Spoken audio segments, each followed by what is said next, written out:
Ya baik Egan dan juga pemirsa, informasi dari bidang ekonomi ini kita awali dari masih tingginya angka inflasi di Indonesia. Inflasi di Indonesia dinilai masih tertinggi dibandingkan dengan 4 negara ASEAN lainnya. Kondisi ini dinilai merugikan karena dapat berdampak dengan kurang kompetitifnya perekonomian nasional dibandingkan dengan negara pendiri ASEAN lainnya. Berdasarkan data Moneter Internasional, inflasi Indonesia diproyeksikan mencapai 4,3% pada tahun ini dan 4,5% pada tahun 2017 mendatang. Namun, laju inflasi Indonesia jauh lebih tinggi dari Thailand, Malaysia, Filipina, Vietnam, serta Singapura. Menurut Gubernur Bank Indonesia Agus Martowardoyo, kondisi inflasi yang tinggi menjadi perhatian utama Bank Sentral dan pemerintah. Pasalnya, pertumbuhan ekonomi yang tinggi menjadi kurang bermakna jika diikuti laju inflasi yang tinggi pula. Umum masih lebih tinggi dibandingkan negara-negara lain, khususnya anggota ASEAN 5, yaitu Malaysia, Filipina, Thailand, dan Singapura.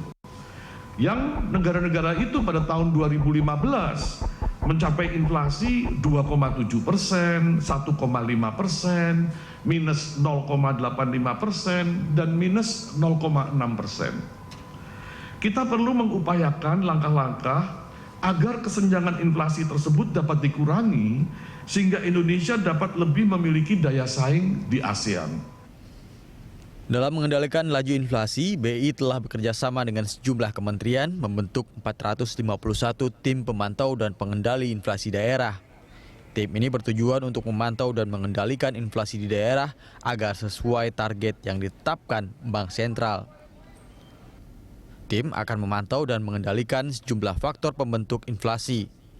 Sebagai contoh, kenaikan harga bawang merah menjadi kontributor besar inflasi pada bulan Maret lalu. Inflasi harga pangan yang bergejolak pada periode ini terutama bersumber dari komoditas bawang merah. Seiring meningkatnya intensitas hujan dan berakhirnya masa panen.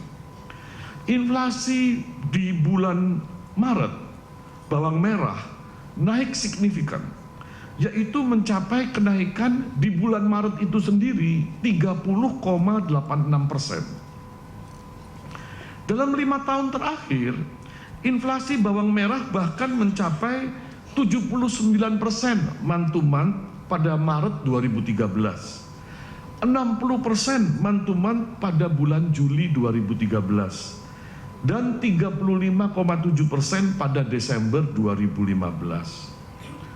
Bobot komoditas bawang merah termasuk tinggi, yaitu 0,66% month to month.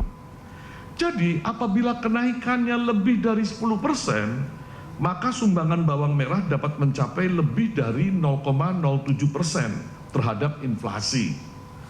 Dengan kenaikan harga di bulan Maret 30,8% di bulan Maret 2016, maka andil inflasi bawang merah itu sebesar 0,16% dari inflasi 0,19% atau sekitar 80% dari inflasi nasional. Hingga Maret lalu, laju inflasi tanah air tercatat sebesar 4,45% secara tahunan. Tim Liputan Berita 1,